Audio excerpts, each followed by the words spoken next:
Madam.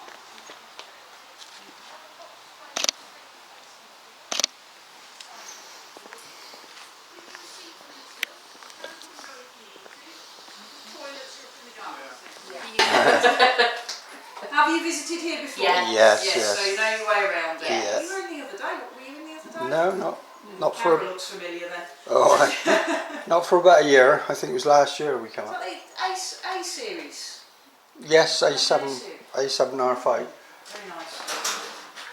I've got a Canon myself, but I always said if I replaced it, I'd go for an A series because I like that. Right, you've been before. You know your way around. We're going to be flying the birds today at 1 o'clock and 3:30. The 1 o'clock display will be taking place in the field, which is signposted for you. With that receipt from the till, you can come and go if you need to, because toilets are up in the garden centre. Okay, great. So if you'd like to push on the door, you can come on through.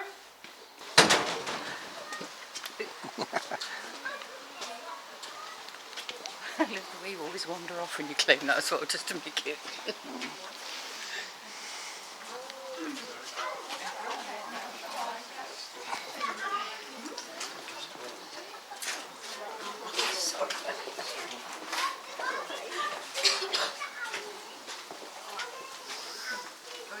I can't see anything. Okay, sorry. Big bird and that little squeak. Big squawk. Oh yeah.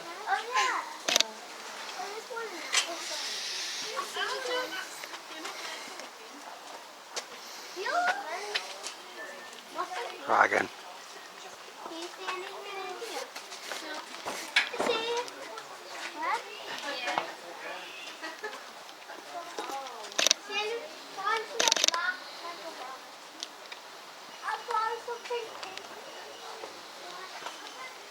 I can see it's all about the back though.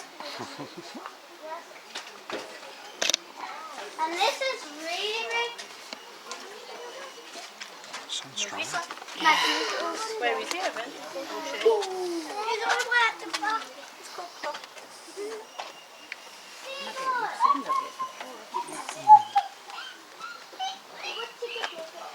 It's a chicken nugget. I've just heard it. Chicken nugget. It's a chicken nugget. Robin? Wow. Plop.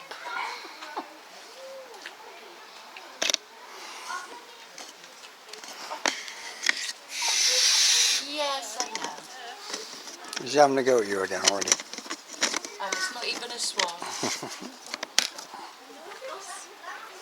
I know all about it, Snowbum.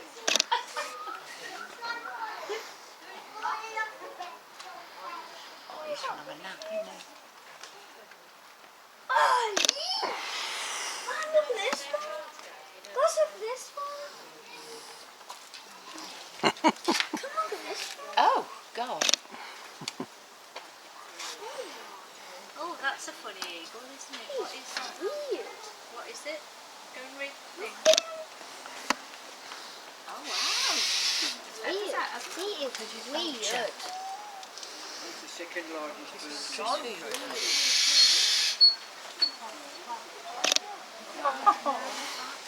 It's absolutely so weird. Probably.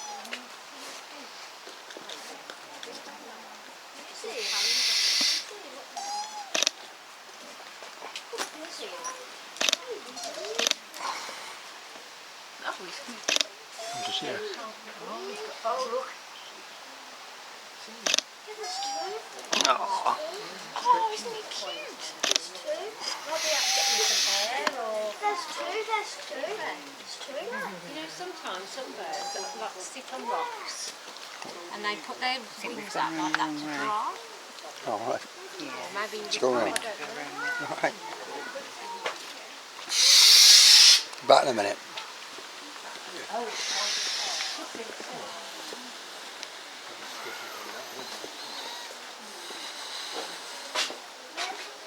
us what you can do.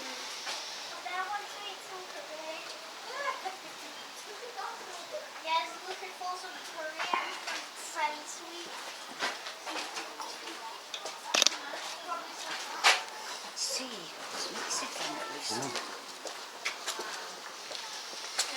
There's one in Surrey or something. Oh, look at these little tiny ones.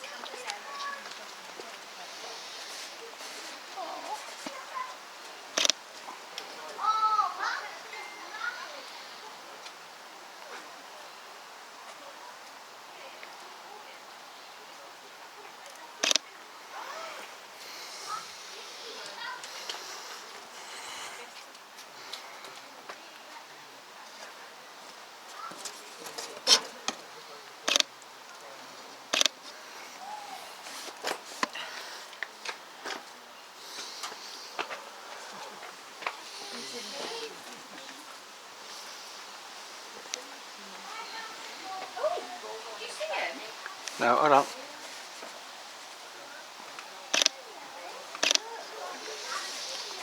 Which one's that? Oh, how can we not see him? Kestrel, is it? Yeah. He's only little, but...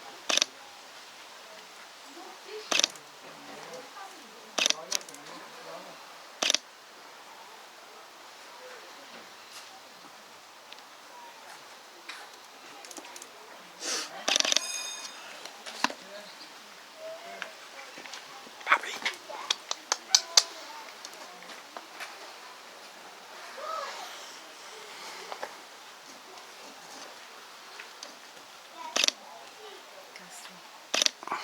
So beautiful. Count bird more than... Oh, I can't take a picture between these. Sorry.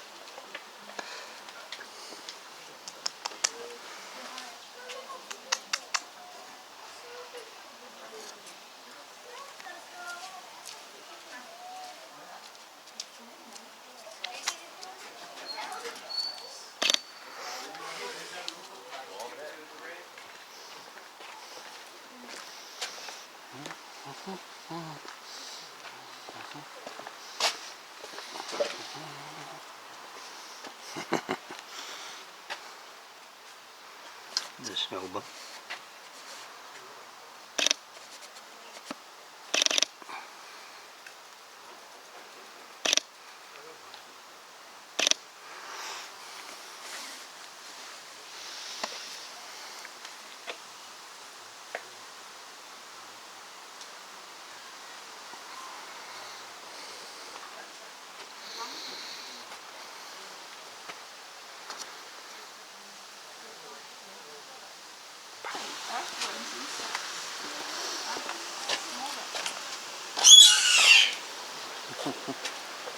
Where is he?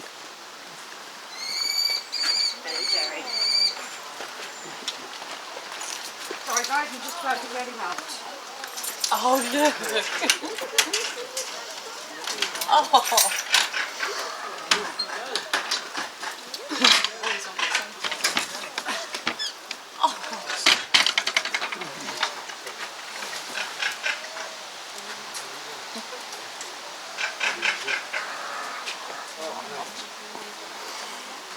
I know this is the fidgety part. I know I'm not. Fidget, you're a little fidgety one.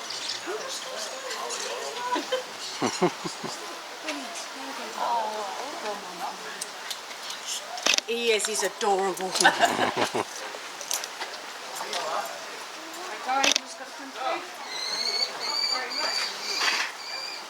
Get in there and I'll take a picture of you. Yeah, alright then. Here.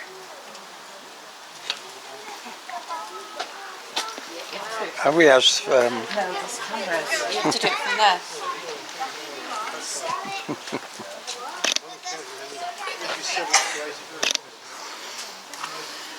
look at him up there. Oh, God. Jesus Christ. He don't like you. He said, what are you going on there? Look at these orange gringians. Oh dear. They must be showing that one out the front. We'll have to have a look.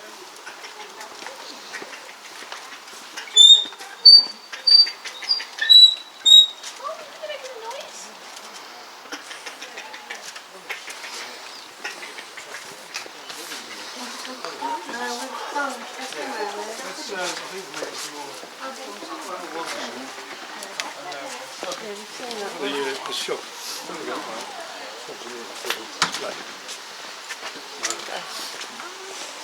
So, I think it's on down there. I don't know.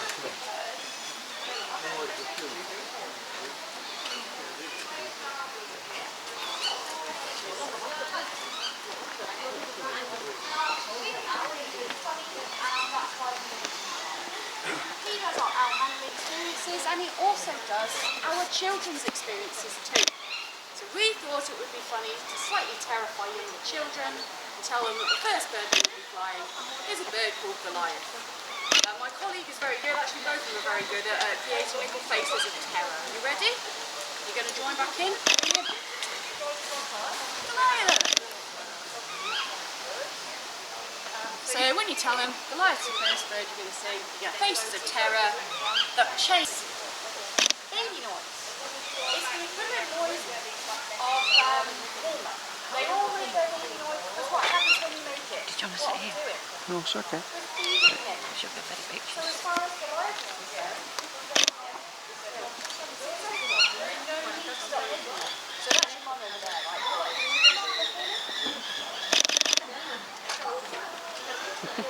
Okay, so that's the equivalent.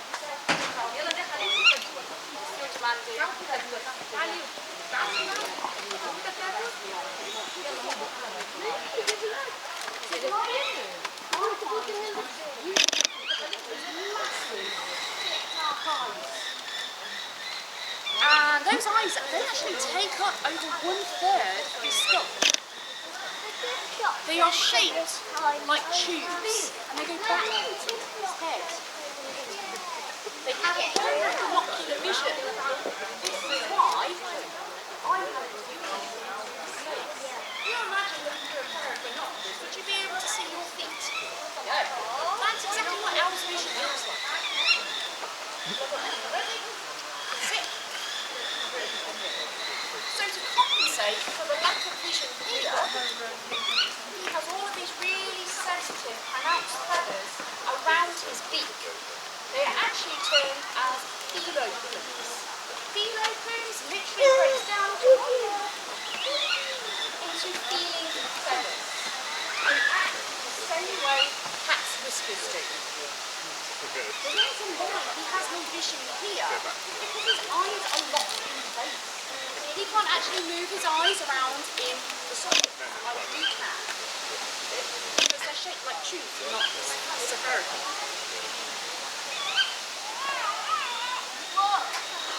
So You got any questions about him at all? He's gorgeous. Gorgeous. So generally with owls then, the colour of their eyes represents what time of day or night that they hunt. We'll make this the last time round for him. Yeah.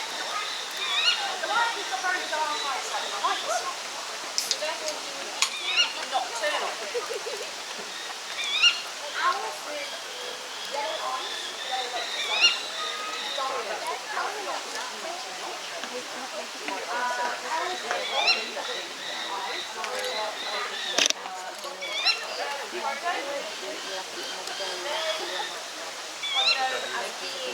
crepuscular.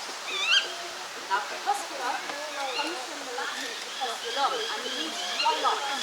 So the time of day the first time it's coming out is dusk.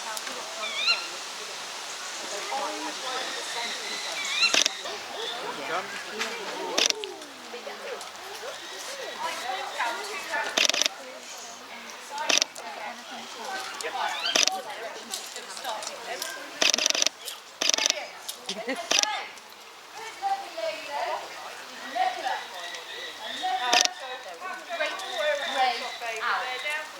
She's 2 years old this year, and she's a very confident, enthusiastic individual.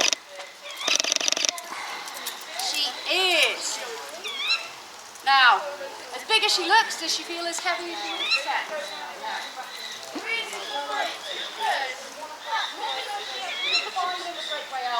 Throughout the Arctic Circle. So being an Arctic species then, she has some adaptations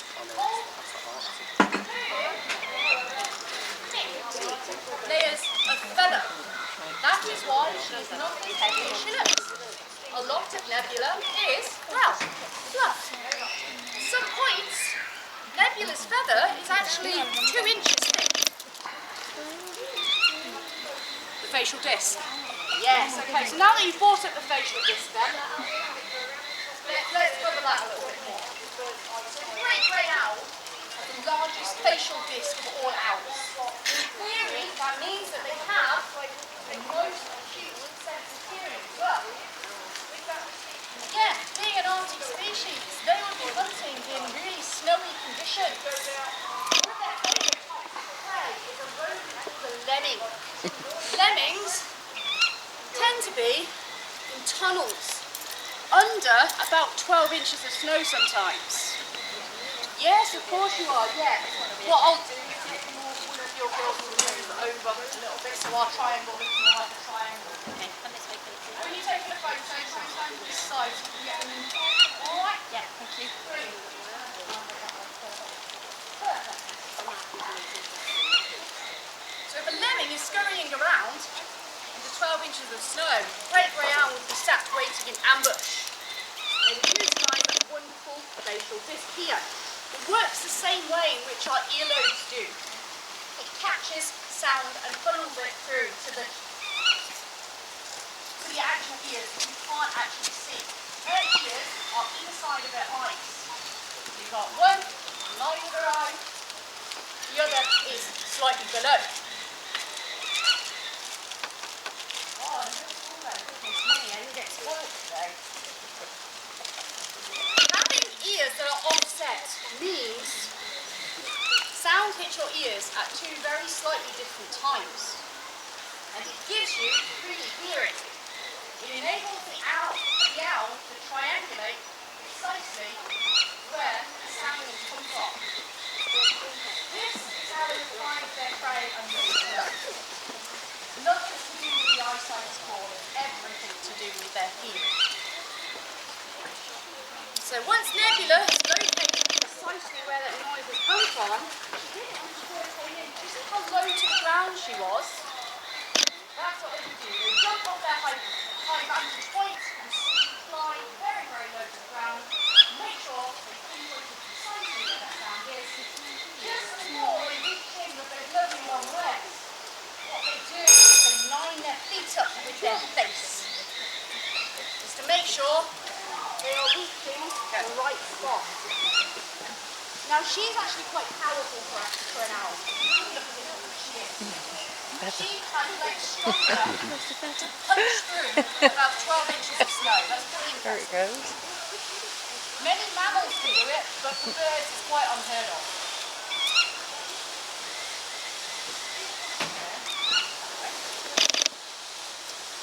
There we go. So, Nebula actually gains her name from her scientific or taxonomy, which is Strix nebulosa.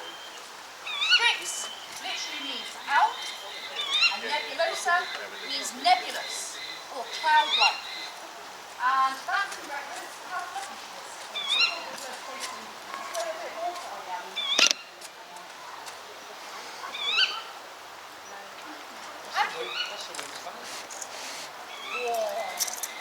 I can't remember what happened to their signs.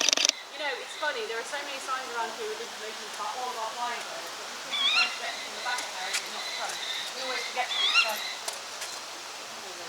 She is absolutely stunning. Absolutely stunning. Generally with owls, and this is general rule of thumb with regards to wingspan, these guys have large wingspans in comparison to their body mass. Because they are not built for speed, they're built for ambush, they need to be able to fly slowly. That's what the large wingspan is for. You see another adaptation she has in full time, so she's actually got feathering all the way down to her talons. You see that?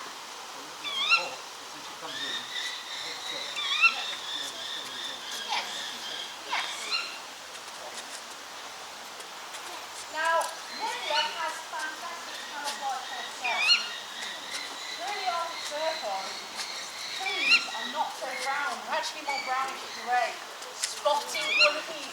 a challenge for photographers. Now, again, this weather exception to the rule of thumb I gave you about eye colour. Nebula wood hunts during the day, but she's from the Arctic Circle, where sometimes nights can be however many months long, and so can daylight. These guys adapt to what the environment has presented them with regards to light levels. How old? Nebula is 2 years old. Yeah. Yeah, she's only a young puppy. Lovely girl she is. Yeah, she's very, very confident. Nebula actually comes to, she does all of our displays, and she has most sessions. And Grandma has our experiences, and the other thing she'll do is school. Which I think is pretty impressive, because personally I never liked school, but Nebula actually, she's absolutely fine. Right, Nebula, we'll make this last couple then. And that will do really. Right. Right, where did you start? Last person then. Next.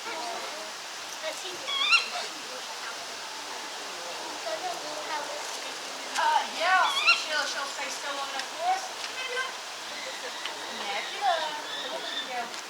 So she's a pretty smart little individual, isn't Nebula? She knows when she comes back to my glove, that's it, no more freebies. What I will do is alright, see if we can just stand still for just a moment. We're actually going to look at the camera. There we go. Right, she's going to wait for her dinner, and we've got to get ready for our main flying display. We are not kicking you out, alright?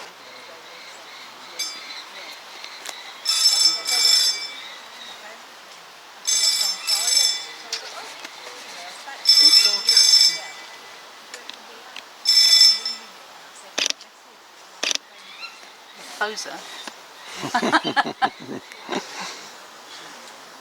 There's times when you don't want birds to move very fast.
That's the way to the field through there. Oh, really? Oh, yeah, so hanging out that way, then.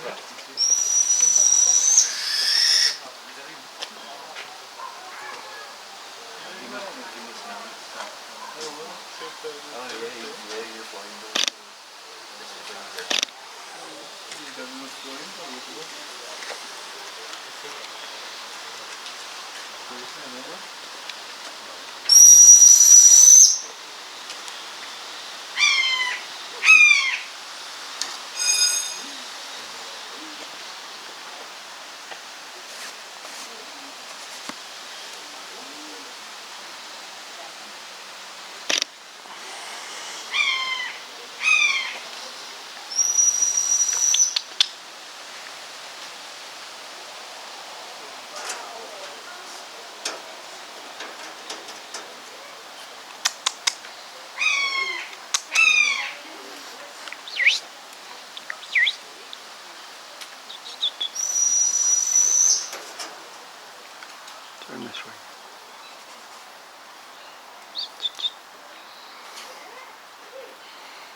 Alright,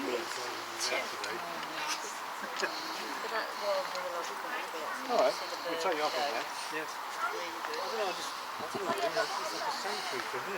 Yeah. I don't know. It's great, isn't it?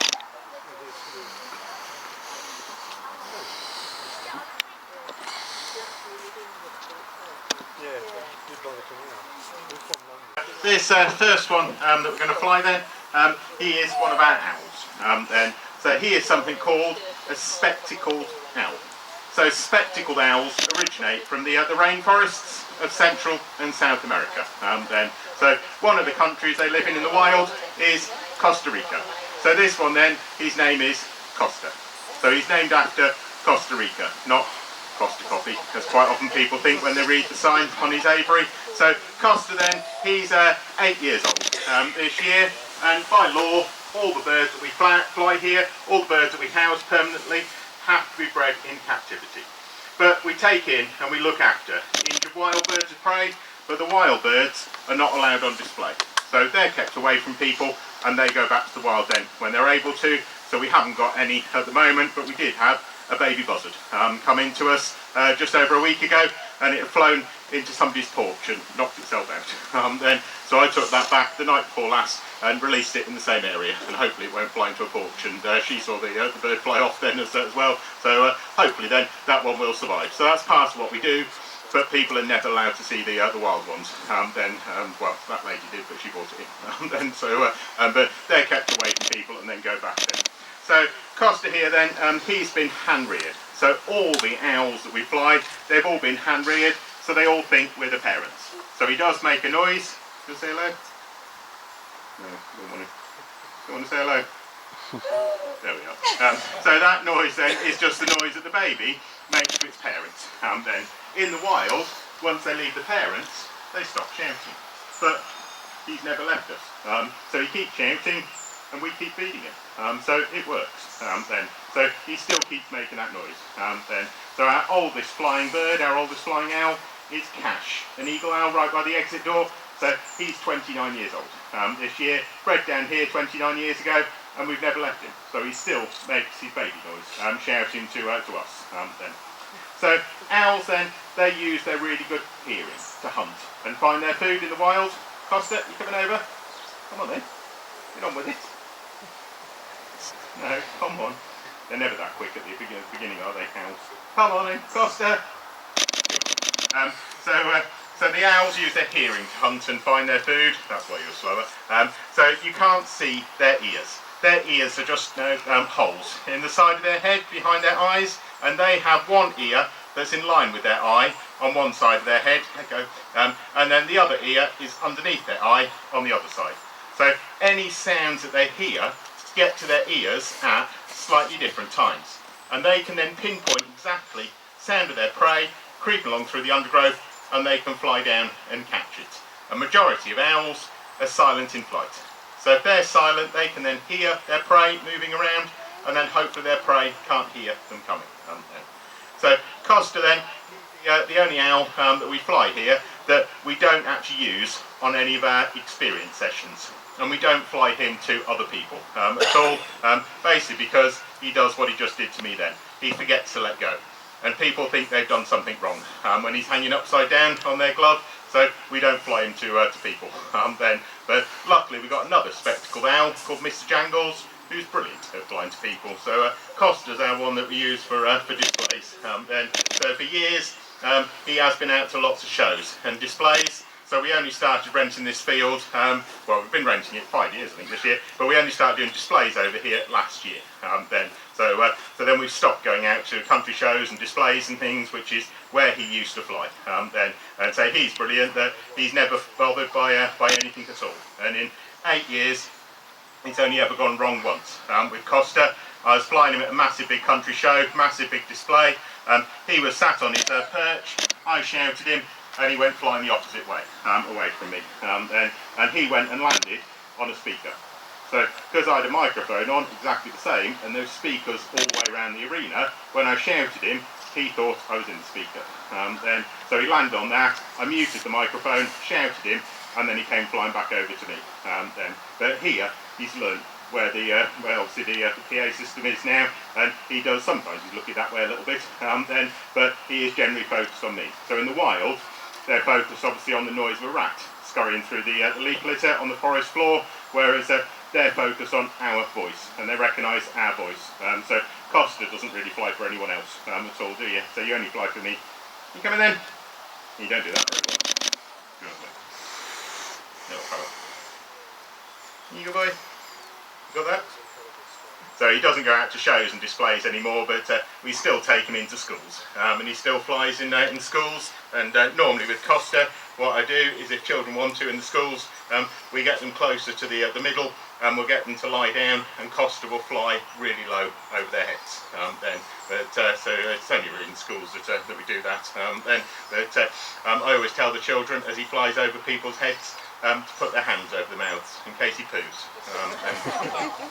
Owls don't poo when they're flying, but children don't know that. So it keeps them quite quiet, so teachers quite like it. Go on then. Costa. Costa. I know you did have a big bit of dinner yesterday, so on a Sunday they always get fed something different. So the main thing we feed them is day-old cockerels, which you're going to see in a second. Day-old cockerels, day-old chickens, but on a Sunday they get something different. So he had a small rat yesterday for his dinner, so he had extra food yesterday. Go on then, Costa. Yes, don't talk about it, just get on with it. Costa! Come on. Right, do you just want your dinner then? Because we've got other birds to do. We can't just have you sat there doing nothing. Right, do you want your dinner? Yeah, you've already heard the word dinner now, haven't you? There we are. Good boy. So for his dinner then, say he's got baby chickens. So day-old cockerel, so he always rips the head off, eats the head first, and then he picks up the rest of his chicken, and he just stands there with that. So it's pretty horrible. But cockerels then, they don't lay eggs. So they're killed by the poultry industry, and you can't make it look pretty. They have to get fed a whole animal. So he needs to eat meat for protein, bones for calcium, internal organs for vitamins and minerals, and they have to eat feathers or fur. Because you probably know an owl will regurgitate a pellet, the bits of food they can't digest, and that cleans out digestive system every morning. So that's the main thing that they get fed. But so on a Sunday they get something different. So smaller owls get mice. He got rat.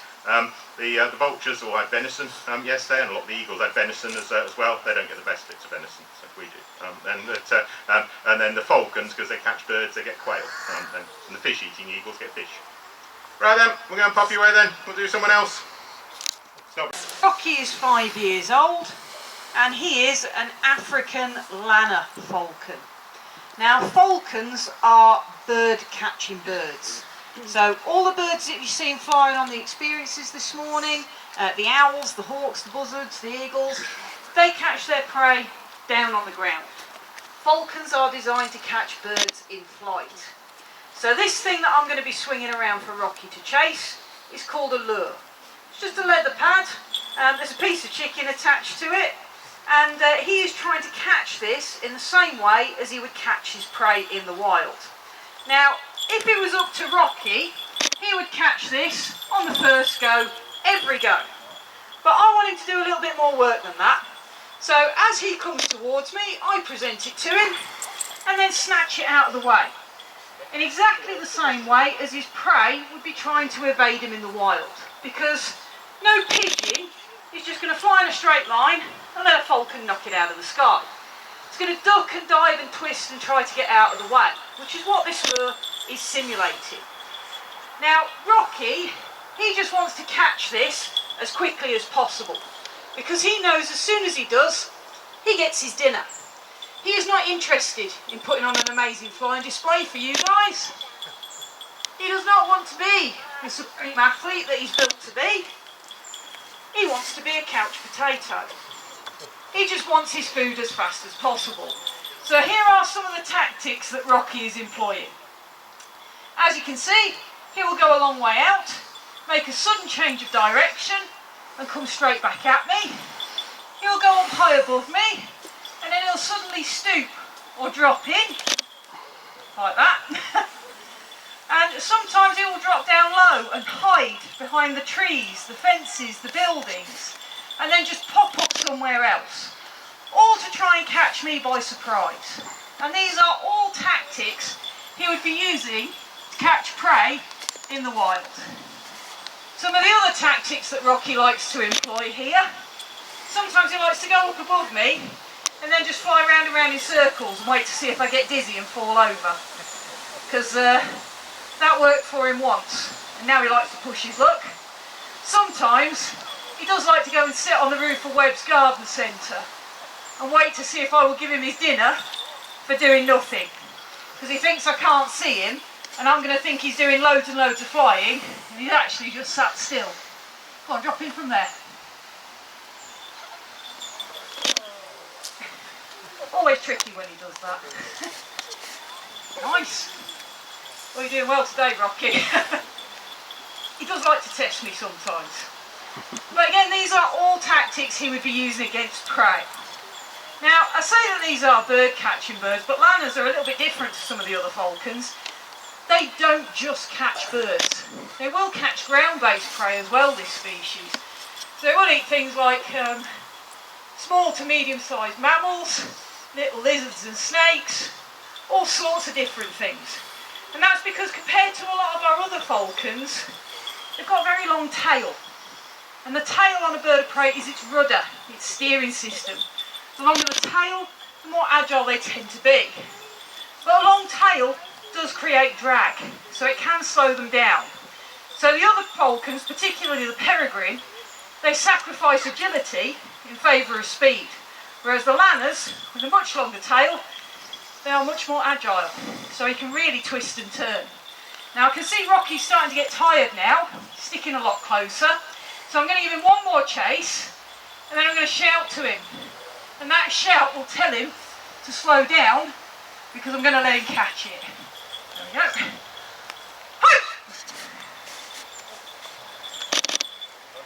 Oh, good boy.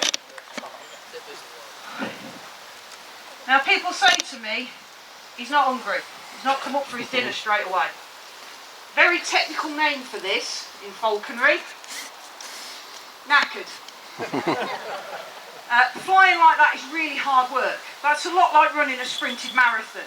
So he has to get his breath back first before he then comes up to me for his piece of chicken. To be honest, I'm not sure which of the two of us is more out of breath after that one, Rocky, you or me. Now Rocky, as I say, he's 5 years old now, and he and I have been working together for most of those 5 years. Because in the year that Rocky was a baby, and he was learning how to chase a lure, that was the same year I was learning how to swing one. So he wasn't very good, I wasn't very good. We partnered up to see if we could teach each other a few things. And I'd like to think over the last 5 years, both of us have improved a little bit. But early on, we were both making a lot of mistakes. Now, if Rocky made a mistake, no problem, we just carried on with the exercise. But if I made a mistake, and he touched that lure early, that was it, game over, he's won. Because what's the point in chasing it if he can't be allowed to catch it? There has to be a way for him to win the game. So because he used to catch me out a lot early on, he thinks he still can. And that's why he puts a lot of effort into chasing the lure. So sometimes when I'm flying Rocky, I will let him catch it without shouting to him. Because then he thinks he's caught me out, and he will try harder again the next day. At least that's my excuse, and I'm sticking to it. Right then, little fella, let's go and pop you in, and we'll see who's coming out next.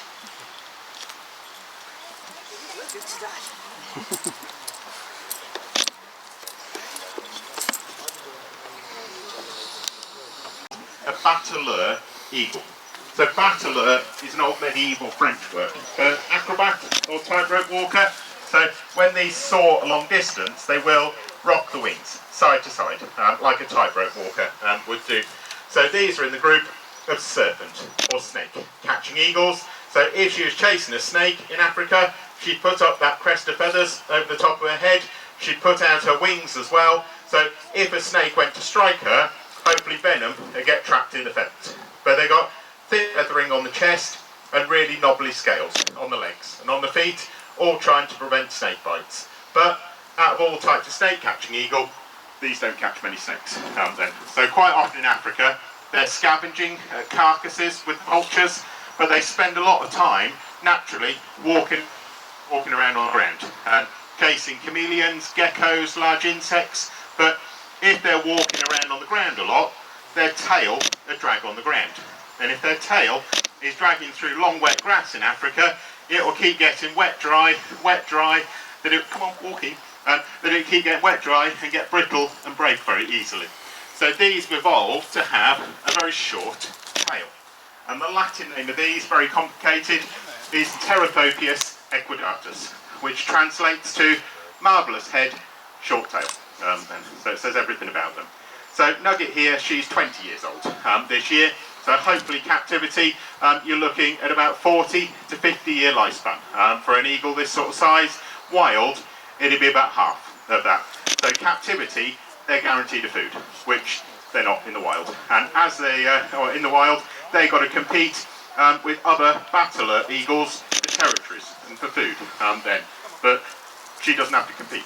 So you can nearly double the lifespan in captivity to that of the wild then. So what we're trying to get some of our eagles to do over here is to fly to that platform over the other side and then come back again. So normally they'll do it when somebody puts food over there. So she will do that. She will fly over there when somebody puts food over there, as long as I carry her at least halfway across the field first. So we've given up on that one. So it can vary where she goes then with the wind, but most of the time she's I don't know what that is there, girl. Most of the time she's okay then, so she should hopefully go off in the tree then. But when we started doing this in April, there was no leaves on the trees, so she's normally okay going up and landing in the tree, but the problem is can be coming back down because she's got to see me then. So sometimes the leaves are blocking her view of coming back down. So just a word of warning as she flies over your heads. If she poos on your hair, it stains. It doesn't come off, so I'm not going grey. So it's stained bird poo. Good excuse really. Going grey, gone grey. Come on then, Nugget. I know you can't quite see me from there. You're going to have to move a little bit. Oh, no, that's even worse. Come on, you normally come onto these inner branches, that's it. On that branch there, then you can see me from there. No, not there. Oh, I know, it's so much easier when they're... Oh, there's pigeon come out. That's not yours. Come on then. It's not a snake, so she wouldn't chase it. Come on then, Nugget. I can't see you at all now, girl. Come on. Look, we were getting that branch that you came on, then lower down. That's the perfect one. That's where you can see me from. Then. Come on, Nugget. Come on. So yeah, it does vary with the wind. So the eagles especially struggle to fly with the wind. Then.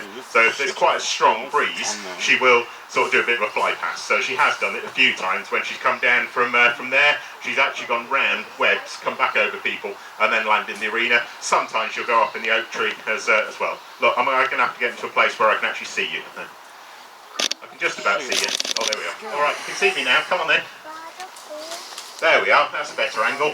Come on then. No, just fly, don't keep hopping. Nugget, come on. So the other idea that we had tried to get her to do was to circle around then, which sometimes she does it by herself. Oh, you've done landing. She does sometimes go circling around, either over webs or either over the field. If we do get a nice circle out, I give her a dinner straight away, because that's what I'm trying to encourage her to do. But as last resort, it's going up into the tree then, and occasionally she bails out because she thinks she might not land in the tree, and she goes on the sheds at the side. But years ago, when I used to take her out to shows and displays, if she couldn't find me, or if she ever got frightened, she went and landed on the van. So luckily there's no other vans that look like that. So she focused on the van to go and land on that, because that was always on the arena when we fly her out of the van.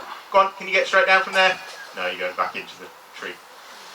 Go on, just go further along that branch. That's the way you normally go. Nugget.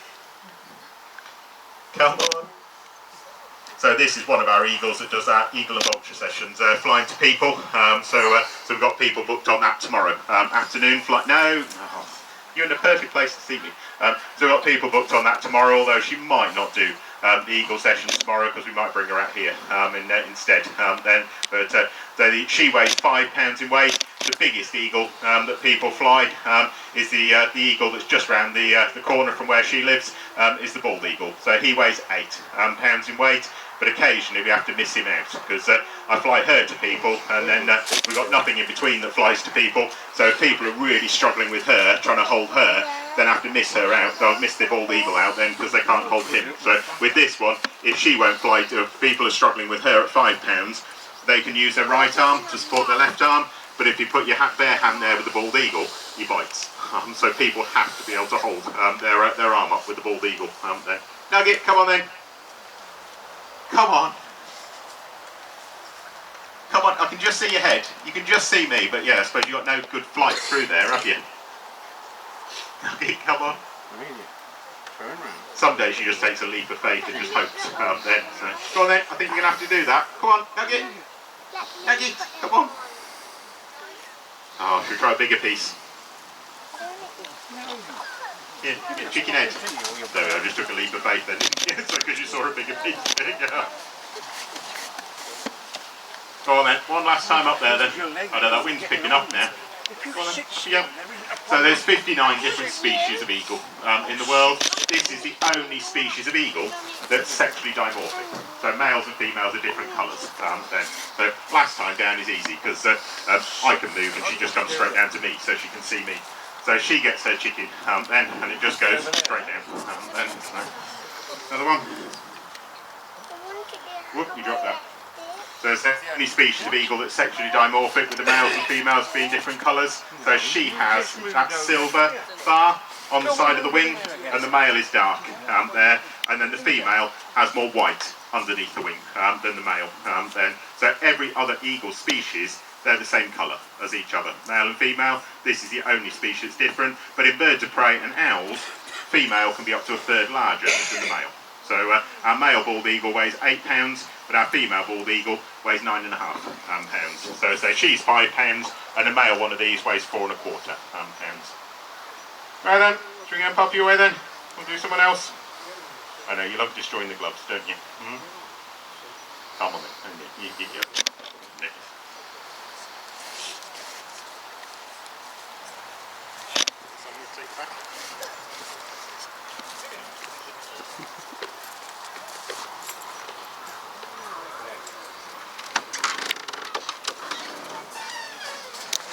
Years old, and she is a Harris hawk. Now, Harris hawks in the wild, these come from Central and South America. So they are quite common in Mexico, but they are making their way north into the United States. So you will find them in some southern states, like Arizona and Texas. So, an American species, this one. That said, the Harris hawk has got to be the most popular species of bird of prey kept in the UK. Lots and lots of people own Harris hawks, not just for the kind of flying, display, education and hands-on type work that we do here, but also for the practice of falconry. Now, the strict definition of falconry is the art of taking a trained bird of prey out somewhere with you and using that bird to catch other birds and animals. So going out and hunting with your bird. We don't tend to fly trained hunting birds here because we don't want our flying birds like Ruby thinking the other birds back over at the visitor centre are food. You can see why that would be a bit of an issue for us here. Now, one of the things that makes the Harris hawk so popular for our kind of work and for the practice of falconry is the fact that in the wild, this is one of the only species of birds of prey that will actually work and hunt in groups. So what you'll normally get is groups of 4 or 5, but maybe up to 6 or 7. One of them will work to flush their prey. So they'll bring an animal out into the open where the other hawks in the group can see it, and the whole group will then fly in formation to try and surround their prey, cut off all of its escape routes, and then they can all come together to try and catch it. So working together like that means that Harris hawks in their groups can tackle larger prey, and they will be more successful at catching prey more often than any one Harris would be working by itself. And that makes them popular for us because it means that they are naturally sociable birds. So it is relatively easy to build up a bond with them. It is relatively easy to train them. So as far as Ruby is concerned, I am just part of her hunting group. So she is happy to cooperate with me right now. But this does also mean that if we wanted to, we can actually fly more than one Harris hawk at a time. Most birds of prey are solitary by nature, so they only really come together for breeding purposes. Whereas Harris hawks live and work and hunt in their groups all year round. So when we fly the other birds here, this arena is their territory. And they do not want to share it with another bird. Whereas Harris hawks, again, that little bit more intelligent, that little bit more sociable, they will recognise another Harris, so they will fly together. Now Ruby, she's actually got a sister here at the Falconry Centre, and her sister's name is Tarn. Tarn and Ruby have flown together on many, many occasions over in the experiences arena. So when we first started flying the birds out here in the field, we thought we would bring Ruby and Tarn over together and see if they would both fly out here at the same time. And it did work to a certain extent. Ruby, as you can see, is very enthusiastic. She'll go and land on the fences, she'll go up into the tree, she'll come in over the tops of your heads. We've got a nice bit of wind, sometimes she does a bit of a circle around the field, she'll go up in the oak tree, she does all sorts of things over here. Tarn, somewhat less enthusiastic, I'm afraid. All she tended to do was just sit on the fences or sit on the perches and wait to see if we would give her a dinner for doing absolutely nothing. Now, these are very intelligent birds, and they do learn from each other. And if we carried on flying Ruby and Tarn together, Ruby would have realised that Tarn was getting away with not doing very much work. She would think that she could get away with not doing very much work.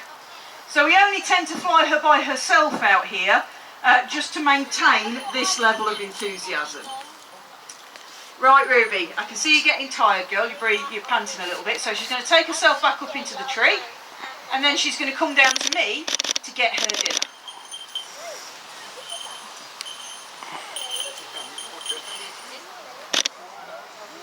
Good girl. Good girl.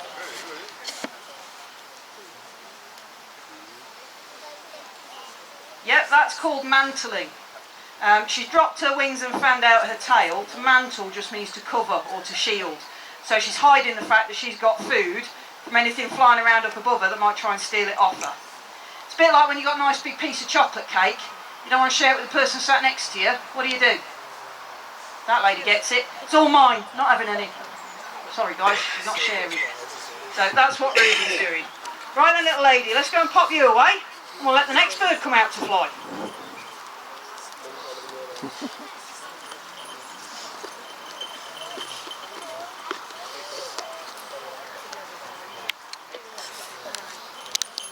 So you can do something completely different now. So this one, he is something called a black kite. So a completely different sort of bird. So you've probably all heard of red kites. So red kites are just a European species of bird. So they're ones that you might see on the M40 going down to London, or if you go over into to Wales as well, you might see red kites then. Black kites are the most black kites are the most common bird of prey in the world. So these originate Europe, Africa, Asia and Australasia. So they are slightly, not much, but slightly smaller than a red kite. So this one here, his name is Delta. So Delta is 14 years old. Leave your radio transmitter on, and you get some as well. So he's 14 years old this year, and we've had him since he was about 2 years old. So they're slightly smaller. He weighs about 1.5 pounds in weight. A male red kite would weigh about 1 3/4 pounds. So it's not much heavier. So only about 4 ounces heavier for a red kite then. But wingspan, they're about the same. We can't believe it. Since we've had the new wingspan board round the back on the side of the Raven Avery. Oh, that's a nice little fly there. On the Raven Avery.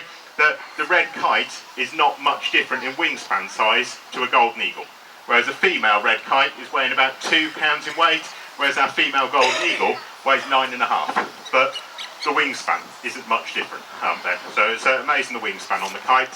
And then that long tail on a kite, the red kite has more of a fork in its tail than the other black kite, but that long tail means they can fly slowly over the ground and then look for their prey, which is mostly mice and voles. But red kites in this country, same as buzzards, have learned that we can kill a much bigger thing with a car than they can kill by themselves. So mostly you see them sat alongside the motorways because that's where lots of things get killed. It's nice and easy to eat something dead there. So generally how you fly kites in captivity is they fly around quite high up in the sky and you throw food up in the sky for them to catch. But this is the laziest kite I've ever known. He doesn't fly high up in the sky. He stays quite low down, and we train every day. We try and get him to catch. Some days he does. Other days he flies past and waits for it to land on the ground. So we'll give it a go. Oh, you try. Oh, good boy. You actually got that one. That's unusual. Well done. Good little fella. So like most days I don't actually bring him out here on display. I just fly him myself. So yesterday I just brought him out myself in the evening, and every single time he just didn't even try, and he just waited it to land on the floor. As long as you do it on display, that's okay. When I play myself, you can do what you want. Then good. So we used to use him on our experience sessions, flying 2 people, which is quite unusual. No, you gave up on that one, didn't you? It's quite unusual then to actually have a kite that flies 2 people. But occasionally he'd take a dislike to somebody. If somebody had a hat on or a walking stick or something, he wouldn't fly to them. Then if you got like 4 people flying the birds, and he'll fly to 3 and he won't to the 4th, it's quite embarrassing. So we took him off the experiences. We got him a girlfriend, and he was in with her for 3 years, but he was lazy with her. He did nothing. Not even trying now, are you? Got the first one. So he didn't even breed with her. So she went somewhere else and for breeding, and we got him back out to try and work him over here. Come on. Said you're lazy. Come on. Okay. So his proper name is Delta, but I just call him Kite because we haven't got another kite here that we fly. Well, we have, but it's a green plastic one that you've got a bit of string, so it's not quite the same then. Right then. So the other thing we've been trying to get him to do then, fly on my nose, is to fly past me, turn, there we are, and land on the glove.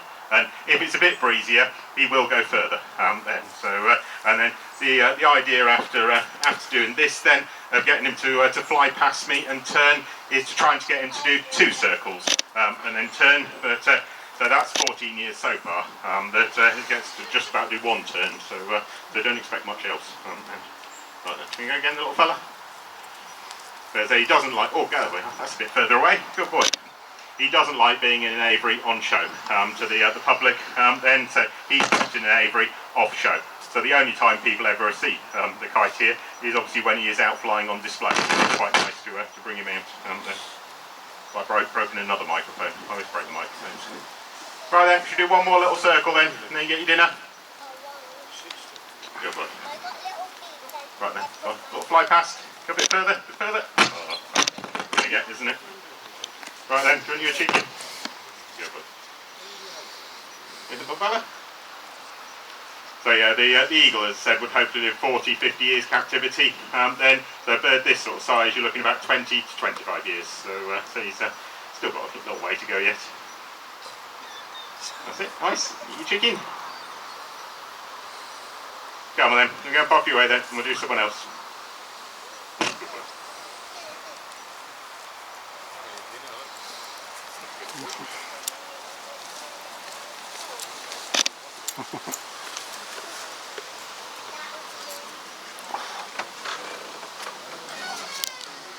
So this one is called Yuri, and Yuri is a Russian steppe eagle. So the steppe is the flat area between Russia, China and Mongolia. But of course it gets very, very cold out there during the winter. So during the winter months, this species will migrate down to Africa. And one of the main things that they eat during the winter in Africa is termites. Now, a termite may not sound like much for a bird this big, but there are lots and lots of them. As I like to say to people, you don't eat just one piece of popcorn, do you? You eat the whole bag. That's what fills you up. So these eagles will spend a lot of time running around on the ground, just eating as many termites as they can find, and that makes for a nice big meal for them.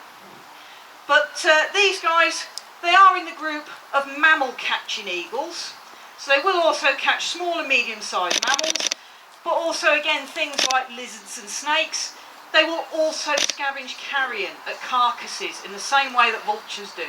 So they do have a highly varied diet in the wild. Now, please forgive Yuri if he does make the odd mistake. He is still learning. He is still kind of in training, and he is still getting used to flying in front of an audience.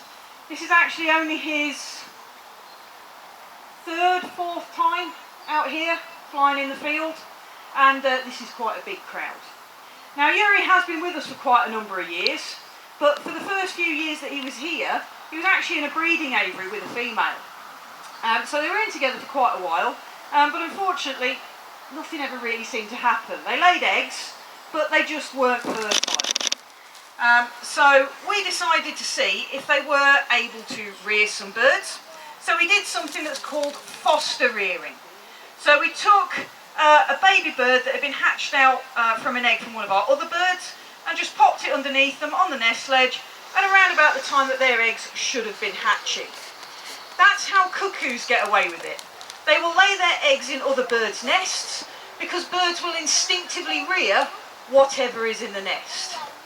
And Yuri and the female who was with him, they were great foster parents.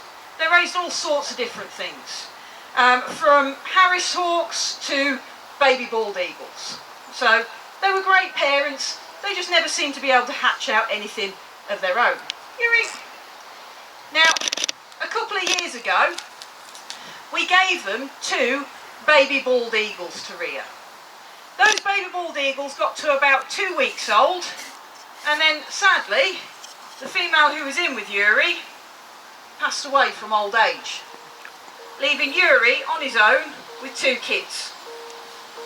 He reared them by himself. He was a brilliant foster dad. But we didn't think it was fair to just leave him sitting in an aviary for the rest of the year all by himself. So we brought him out and started training him up to fly. So for the first year that he was flying, he was actually flown by my colleague Fiona, who's not here today, because back in February, Fiona had a baby of her own. So she's only with us for 3 days a week now. And Yuri just needed a little bit more attention than that. So in January, he and I partnered up and started training together. And as you can see, he is doing really, really well at this, considering that he's only been at it for a couple of months. But still a little bit wary of other people, aren't you, Yuri? So what we're going to do is we're going to bring you down to this perch over here, and then that'll do for you. You can have your dinner. You've done really well. Good boy. Right. Come on then. When you're ready. I know you're out of breath now. That was a lot of flying for you. Come on. I'll make your distance further. Come on, Yuri. When you're ready, not before. Come on in.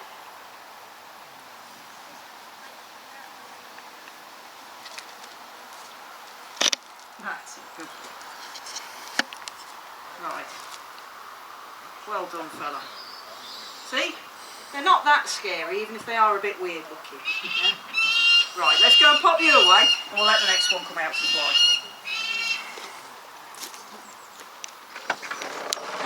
Rubbish at identifying birds, because he flies low over somebody's head, and I hear somebody say to somebody else, duck. That's a peregrine, so it's not a duck. So he might come, hang on, he might come a bit lower.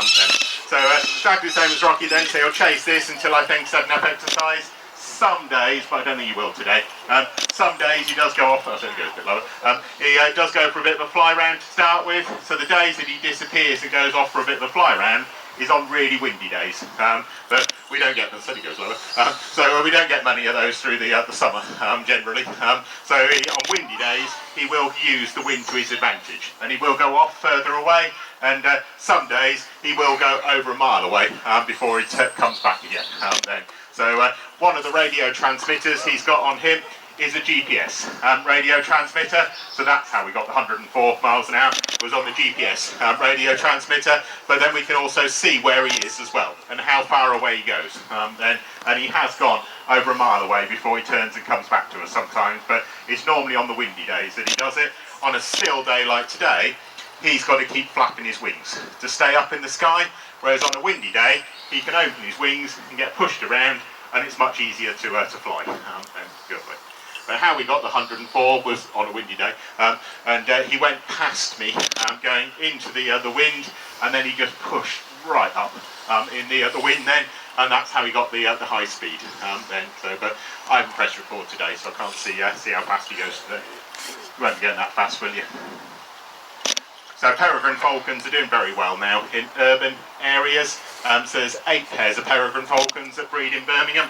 There's 35 pairs of peregrines that breed within the M25. So naturally, they nest up on cliffs. So a high-rise building is a cliff, and they eat pigeons. And there's lots of pigeons in towns and cities, so they do very, very well nowadays. You can play, little fella. Right then, give you a few more then. You're not going very far at all away at the moment, are you? So the only time Riot's gone off and disappeared was as I let him go. He was making a different calling noise and looked up, and there was a wild peregrine falcon flying over then. So he disappeared off chasing the peregrine because this is his territory, and he didn't want another peregrine falcon around his territory. And I then went and found him. He was over a mile away then, so he couldn't work out how to get back here because he'd gone off chasing the other one. There's lots of pigeons flying around today, isn't there, boy? He has chased pigeons occasionally. He has caught one as well. Right then, one more. So this time then, we'll let him catch it. Halt! That tells him to slow down. Good boy. Here, little fella. That's a wild raven shouting up in the trees over the back there. So again, the same as the other birds then, once they've caught their food, they don't want anything else flying around above seeing it. So he drops his wings down either side and fans his tail out, but he is also, same as Rocky, he is quite tired once he finishes then, and you never eat the food, you just come straight up to me, don't you? Good boy. Good little fella. So how we actually trained Riot originally was he was actually trained on a drone, on a quadcopter. So we put the drone up into the sky with the food hanging below it, and he goes up to get the food from hanging below it. But we haven't done that for years. But we did just train another falcon to fly to the drone. So we have been doing her on display then, and she's been going up to the drone. But we've never lost a bird permanently yet. But we've lost the drone. So the drone has gone somewhere that way. So yeah, we don't know where the drone's gone. Then, so we can't do that at the moment. Then, so we need to buy another drone. Then, so we can show people that. Then, luckily, the bird caught the food, and then the drone just flew off by itself. And we didn't put a radio transmitter on the drone because we didn't think it'd go anywhere, but it has. Alright then, so here's the last one that we're going to fly now. Then, so we have got people on experience sessions flying birds over the other side at 2 o'clock, and then the 3:30 flying display will be back over the other side, then where we can do completely different birds and we can get them a bit closer to you as well. But obviously you can go out and come back in again, obviously have a walk around. I'll stay over here for about 10 minutes or so if anybody wants to see him a bit closer up and if anybody's got any questions, but otherwise we'll be back over the other side, sort of around the shop if you've got any questions. So thank you very much for watching.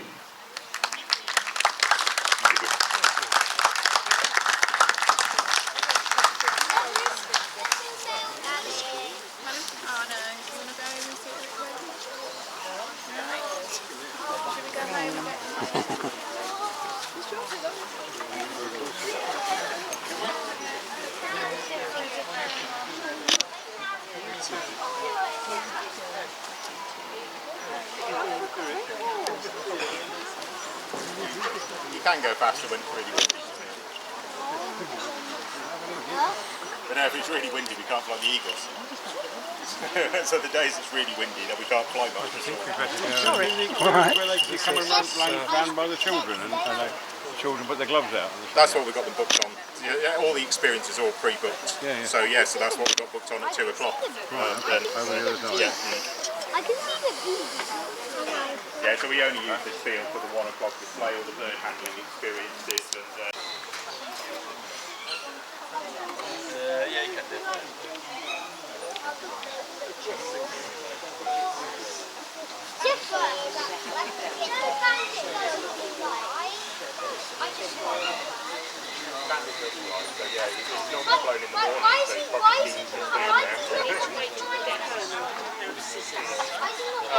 he's only a baby one, so we haven't actually got round to changing some of those yet.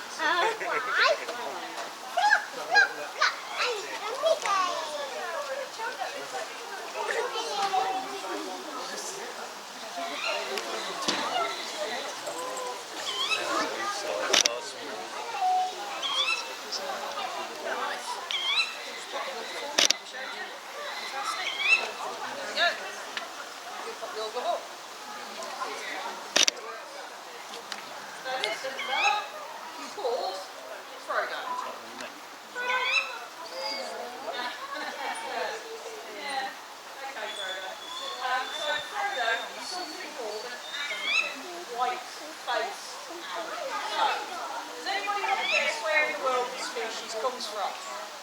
Check it out. Africa. Brilliant. Why do you think he's called a white-faced owl? Because his face is white. Yeah. We're really good at naming species of birds, aren't we? Now, Frodo here, he is actually 3 years old. And whenever we bring small birds out like Frodo, somebody will usually look at somebody else and go, oh bless. Look at the little baby one. Because we do think that small means young. So, quick question for you guys. How old are you? 11. 9.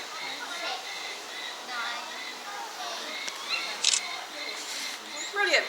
So, age sort of 6 to 14. But I'm willing to bet that all of you have still got some growing to do, haven't you? Frodo, you were brilliant yesterday. What's going on? That's why I always start with Frodo. He's really slow, but he gets away with it because he's also really cute. So, you guys have all got a bit more growing to do. You're all going to get a bit taller than you are now, yeah? Well, Frodo was full size by the time he was about 8 weeks old. So, what did you do when you were 8 weeks old?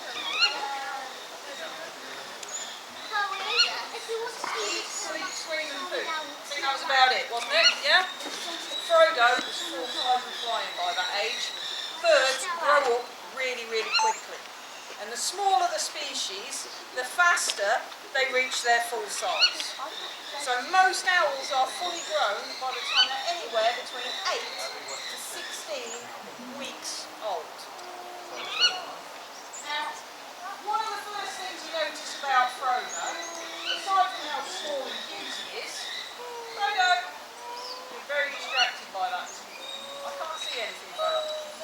So, he's got these lovely big orange eyes, yeah? So those eyes look absolutely massive. That's because an owl's eyes are huge. They take up over a third of his skull. If we had eyes that sort of size,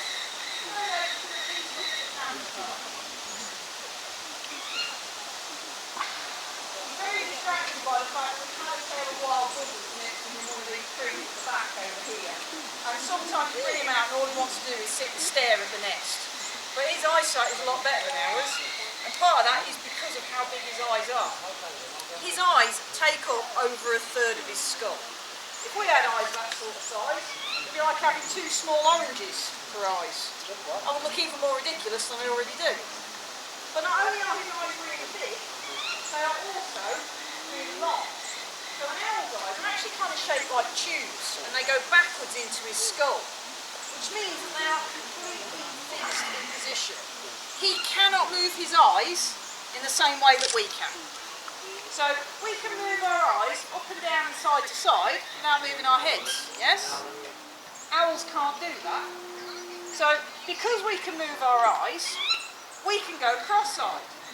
So if you're looking at something near to, like a mobile phone screen for example, well demonstrated, your eyes automatically move inwards towards your nose, and that's how you can refocus on what's close up. Owls can't do that. For him, it's more like looking through a pair of binoculars. Yeah? We all looked through binoculars before. Yes?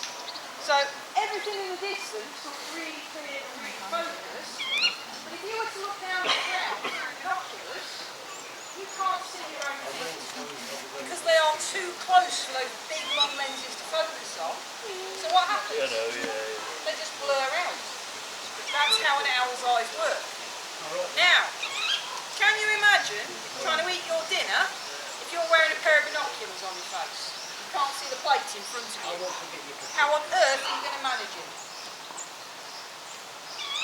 I asked that question on a children's experience a couple of years ago, and I'm never going to forget this.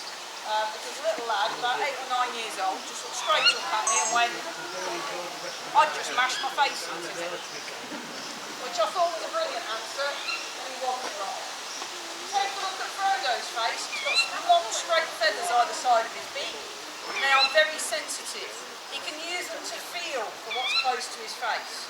So if Frodo comes up to me, get hold of him. So if I touch those feathers, he immediately starts nibbling my fingers because he knows there's going to be food there for him. And people have said to me before, when he bites like that, does it hurt? If it hurt, I wouldn't stand here so calmly and just let him do it. He's just gently nibbling so that he can find his piece of food. So if he's caught prey in the wild, he's got it in his foot, he'll lower his head and use those long feathers so that he can find it to eat it. Right, Frodo, you were rubbish, weren't you? But as I say, he gets away with it because he's adorable. So we'll fly somebody now who's going to be a little bit more enthusiastic. And because she's a little bit more enthusiastic, we'll make this circle a bit bigger. So if you all want to take a couple of steps backwards, we'll fly a kestrel next.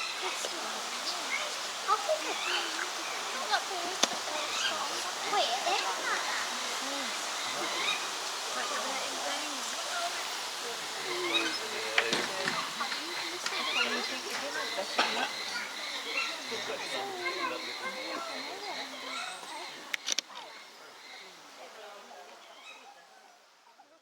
She will also eat things like worms, slugs, spiders, snails, caterpillars and other insects. They do catch a lot of reptiles and amphibians, so things like little lizards, frogs and hatchling snakes.